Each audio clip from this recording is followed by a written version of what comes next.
It is week 3 of the National Football League season, and it is time to make our confidence picks. Let's do it.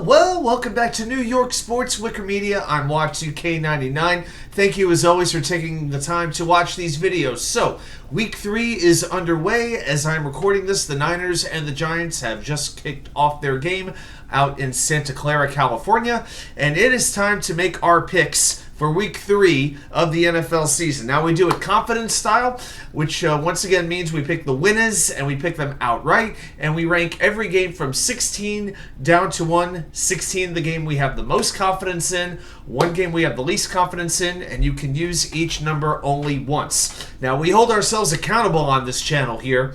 So let's see how we're doing. Week 2 was a little bit better than week 1. Now the strange thing about it, we went 8-8, which I'm not exactly satisfied with, but we did score 94 points, which is pretty good. And the key behind that was all the games that we ranked from 16 to 11, in other words, the games we had the most confidence in, were all picked correctly. So we did very well with the big games. But then with the games I had the least confidence in, the games I rated from a 1 to a 7, I got all of those wrong except for a game I rated a 5. Okay, so even though my record wasn't very good, I allocated my points very well. So that's why things worked out decently. So we're 16-16 for the season, 168 points. We increased our national standing to 66%, up about 8% from last week. So definitely a step in the right direction. How about this week we cross over that 70% mark, maybe even 75, who knows. All right, so let's get to our picks. Now, first of all, the game I've got the most confidence in, and there are a number of games that you could go with this week. There are some pretty apparent mismatches, but I'm going with the Kansas City Chiefs hosting the Chicago Bears.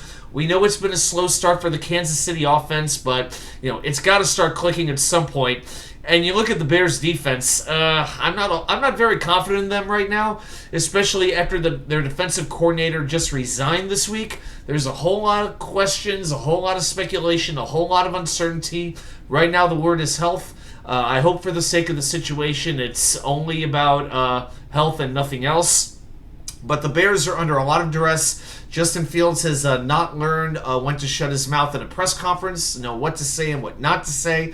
But more importantly than that, he's a fantastic athlete, very talented, very flashy, but he has not proven that he can win games even against bad teams. Okay? He's had 43 dropbacks this season where he's held the ball for 3 seconds or more. This is Zach Wilson-esque. So I think Chris Jones has a little bit of fun on Sunday, and Kansas City improves their record to 2-1. So give me Kansas City, best bet. My number 15 game is the game that, as I record, is currently in progress. The San Francisco 49ers hosting the New York Giants. Let me explain something, okay? I hate spots where teams have huge comebacks, empty the tank, and then have to go on the road. I hate it more when they have to play a great team. I hate it even more when they have to play that game just 4 days after that comeback took place. I hate it even more when they're missing their 2 best offensive players, their running back and their left tackle. Here's the thing with the San Francisco 49ers. This is amazing. They have not lost a regular season game since they made the trade for Christian McCaffrey. That is pretty fantastic. By the way, the Giants defense, through 2 games, have allowed 68 points and are yet to record their first sack. And I got a little statistic for the Daniel Jones fans who may be watching. People want to knock Kirk Cousins that he doesn't come through in prime time on national TV. Try this stat. Over the course of his career, Daniel Jones has a record of 1-10 in prime time, which includes the recent 40-0 loss to the Dallas Cowboys in Week 1. Now, as we said, no Saquon Barkley at running back, no Andrew Thomas at left tackle, but this matchup will exist. This will exist. The matchup of Giants right tackle Evan Neal against 49ers all-world defensive end Nick Bosa. This is giving me flashbacks of Dwayne Brown versus Micah Parsons last Sunday, which I think I may need therapy to forget. So don't talk to me about momentum from Arizona. The Giants are going to get beat, and they're going to get beat badly. Now, number 14, I'm going to mention the aforementioned Dallas Cowboys at the Arizona Cardinals. I give the Cardinals credit. They can play defense pretty well. They've got 9 sacks in 2 games. I don't want to take anything away from them. But Josh Dobbs ain't seen nothing like this defense yet. Not yet. Not against Washington. I just don't have a whole lot of confidence. Plus, this game's in Arizona anyway. 60% of the stadium's going to be Cowboys fans. They're going to be wearing the navy, the silver, and the white. Cowboys get to 3-0. My number 13 game, I'm going to the Denver Broncos at the Miami Dolphins. Now, the Broncos have dropped their first 2 games, both at home. Last year, Denver took the second most penalties in the NFL. Now, through 2 weeks with the great Sean Payton at head coach, they're tied with Baltimore for the most penalties in 2 games with 19. And that, by the way, that's just the accepted penalties. So I'm not too impressed with what I'm seeing from Sean Payton. I think Tua has a very, very big game. I could see 150 yards easily from It will be interesting to see if Patrick Surtain versus Tyreek Hill. That's going to be a very interesting matchup, especially if Jalen Waddle is hurt. But I just like this Miami offense a whole heck of a lot. And the Miami defense played much better against New England than it did in Week 1 versus the Chargers. So give me Miami at home. My number 12 game is the Houston Texans at the Jacksonville Jaguars. The Texans defense, they're aggressive. I give them a little bit of credit, but they will be missing Derek Stingley, a cornerback with a quadricep injury. Here's the thing with the defense. Through 2 games, they are allowing opposing quarterbacks to complete 76% of their passes. I expect better from this defense. And now you throw in that the Houston starting safeties in Jalen Petrie and Jimmy Ward are out. I expect better from them as the season goes on. And Jacksonville, I feel like they haven't quite got it rolling yet. They've converted a league-low 25% of their third down opportunities. I think this is their get-right game at home against a division opponent. I think Trevor Lawrence and company put up at least 30 points in this one. Number 11, the Carolina Panthers at the Seattle Seahawks. Andy Dalton will be suiting up at quarterback in this game for Carolina. I think I actually feel a little bit better about Carolina's chances with that veteran presence there. But this offensive line, I think, will struggle to protect him against the Seattle defense. The Seattle offense is starting to get going, and I say they take this game at home. Carolina may give them a little bit of a fight, but I just got to go with Seattle. Again, J.C. Horn, their top cornerback out, and Seattle has a great 1-3 punch at wide receiver. I don't think they're stopping them. Number 10, we're going to go with the Philadelphia Eagles at the Tampa Bay Buccaneers. Who would have thought that through 2 games, both of these teams would be undefeated? It's pretty stunning how the Bucs have been playing, in spite of Todd Bowles being their head coach. And the Eagles' offense is not really rolling yet, just averaging 162 passing yards per game. And I give Baker Mayfield credit. He currently ranks in the top 10 in quarterback rating, completion percentage, touchdown passes. The Eagles are still the better team. They're still the more talented team. They may not be clicking on all cylinders. I'm not saying this is going to be a blowout, but Philly is just the better team, and I say they take it. My number 9 game is the Indianapolis Colts at the Baltimore Ravens. Part of me wants to put more confidence in the Ravens because I feel like they're so well coached and they're a good fundamental team, but they're still really beat up. I mean, Odell Beckham not practicing, Justice Hill not practicing, and then you've got Marcus Williams, Ronnie Stanley, Tyler Linderbaum, Marlon Humphrey. Last I've heard, they're all questionable to play, but Lamar Jackson's playing very well, completing 74.5% of his passes. Now, the Colts have a very good run defense, probably the best in the NFL right now, allowing a mere 2.6 yards per carry from the opposition. So I think Lamar's going to have to do it here. I think he will. I think Zay Flowers has a breakout game. I think he scores his first touchdown. I look for a big game from Zay Flowers, and I think Mark Andrews will do very well as in addition. Okay, number 8, we're going to go to the Buffalo Bills at Washington. This is going to be a tight one. Bills' run defense needs to be a lot better. They've been giving up a lot of big plays on the ground. One thing with Washington, Montez Sweat has 3 sacks already. Everybody talks about Chase Young. Deron Payne gets a little bit of love. Sweat ain't no slouch. And Josh Allen against that defensive line, that worries me a little bit, that he could be a little bit turnover prone. But pretty much every other matchup, I think, favors Buffalo. So while I don't have an abundance of confidence in this game, I will pick Buffalo to hand Washington their first loss of the season. Now, my number 7 game, Ooh, yeah. Talk about a game that all of a sudden is getting a little bit difficult to call. The LA Rams at the Cincinnati Bengals. With the Rams, I've got one question. Can Puka Nacua keep up this pace? 15 catches last week, and when Cooper Kupp comes back, that might even open up more opportunities because teams are about to start game planning for Nacua. If you have Kupp and Puka Kupp, that sounds good. Yeah, that's going to be a pretty good 1-2 punch at wide receiver. Now, the thing with the Cincinnati offense, what is the health status of Joe Burrow? Will he play? As of right now, we don't really know. But here's one thing I will say about Cincinnati. This is Burrow's 4th year in the NFL, and his career record during weeks 1 and 2 through his career is just 1-7. I think it's time for Cincinnati to get off the mat. Jamar Chase is averaging only 4.4 yards per target. I think that changes this week. They're a desperate team, and I think their turnaround starts on Sunday. Okay, number 6. Now we're going to start to get to some difficult games here. You got one of the greatest rivalries in the history of football with Pittsburgh and Las Vegas. Doesn't sound the same, does it? No, I didn't think so. No, with the Steelers and the Raiders. The Steelers' offense just stinks right now. 31st in total offense per game, 26 in points per game. Josh Jacobs for Oakland, on the other hand, for the Raiders, averaging just 1.6 yards per run. He hasn't really gotten it going. Then again, when you have Greg Van Roten as a starting guard, it's not exactly setting you up for success. My call on this, I think the Steelers' D is a little bit too much for the Raiders' offense. I think it's about a 6-point difference or so, but I'm going to give the win to the Steelers. Number 5, this could be the game of the week. This could be sneaky good. The Atlanta Falcons at the Detroit Lions. Sam Laporta is really emerging as a weapon for Detroit at tight end. 10 receptions and 102 yards in 2 games. I think Detroit actually has the better tight end. I really, really do at this point. I do think the loss of C.J. Gardner-Johnson will hurt the Lions on the back end of their defense.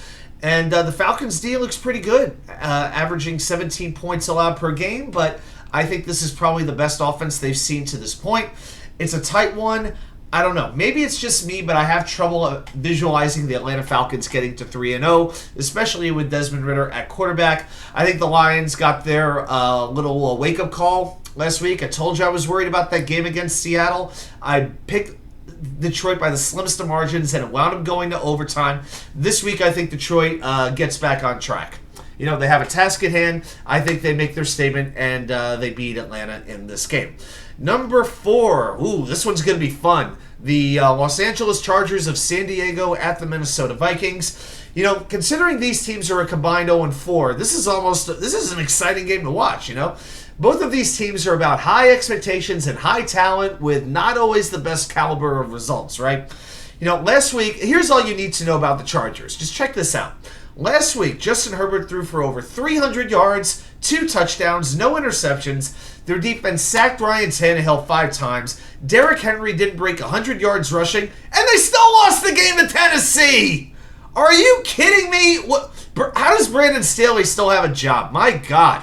But through 2 weeks, the Chargers have given up more passing yards than any team in the NFL. Now they got to face the team with the best wide receiver in football named Justin Jefferson. But then you look at the Vikings, they've already committed 7 turnovers, and they got a -6 turnover ratio. Here's a little history, all right? The Vikings are the first team since 2003 to lose 6 fumbles in the first 2 games of a season. This might be a reason they traded for Cam Akers at running back, putting them on track to tie the NFL record for most fumbles per game, which was set in 1959 by the immortal Chicago Cardinals, 36 fumbles in 12 games. Wow. The Vikings have 10-day rest, but when I see turnovers like this and just lack of execution, lack of focus, I'm going to give the edge to the Chargers in this game. I'm going to say they take this game on the road. Number 3. Okay, here we go. Been waiting for it. Here it is. The New England Patriots at the New York Jets. We know the stats. The Jets have lost 14 straight to New England. The Jets have not beaten New England in regulation since 2011. That was 24 games ago. Now, it's going to be raining all weekend up and down the East Coast. Down here in Virginia, we got a tropical cyclone warning. That actually sounds like a great drink at a tiki bar, but that's supposed to be hitting us on Friday. I think this game is going to be ugly. It's going to be mucky. It's going to be dirty. It's going to be nasty. A lot of brown uniforms on the field. I think the Jets are the more talented team. I really, really do. But something just always goes awry when these teams play. Whether it's the referees, whether it's an injury, whether it's an onside kick, just some no-name Patriot becomes Lawrence Taylor on defense, like Rob Ninkovich. Becomes Dick Butkus. I do think this game is going to come down to a last-minute field goal. I think it's going to be low scoring. I think both teams are going to be under 20 points.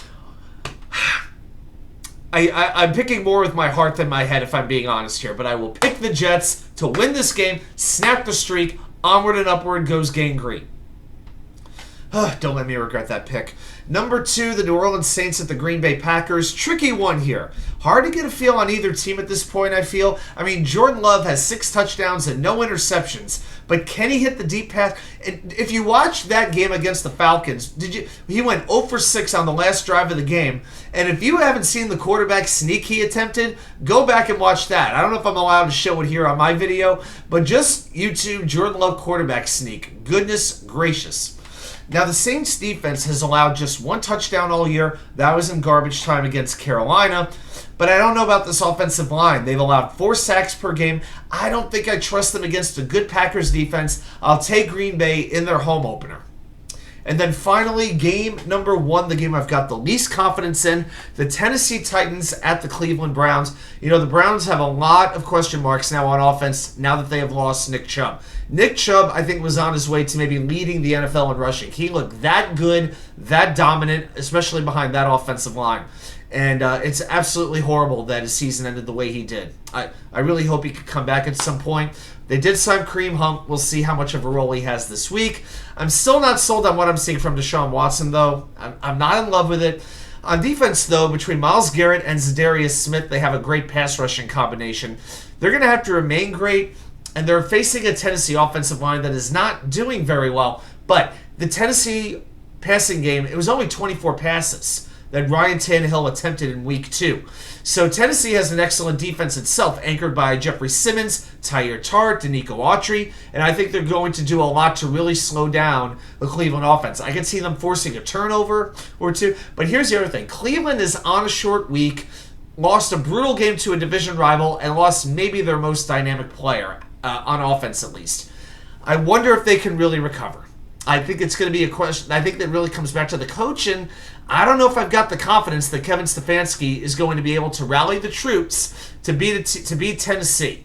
I'm giving it a 1. I'm not overly confident, but I'm going to call Tennessee in kind of my upset special of the week. Well, those are my predictions. I want to see your predictions. Put them down there in the comments. Do you have any upset specials? Any games that you particularly agree with me or disagree with me on? I'd love to see it. Thanks, everybody, for watching. And, hey, keep your eyes peeled for more content coming from this channel. We're going to be doing the Jets versus Patriots game preview. That will drop Friday. The bowl predictions video will drop Saturday. And then Sunday afternoon, probably Sunday night, the 3 key plays from Jets versus Patriots that you may not recall that affected the outcome of the game. Thanks, everybody, for your support. Reminder to join us every Wednesday night, 10 p.m. And I'll see you right back here with more content from you know where. The Wicker Chair.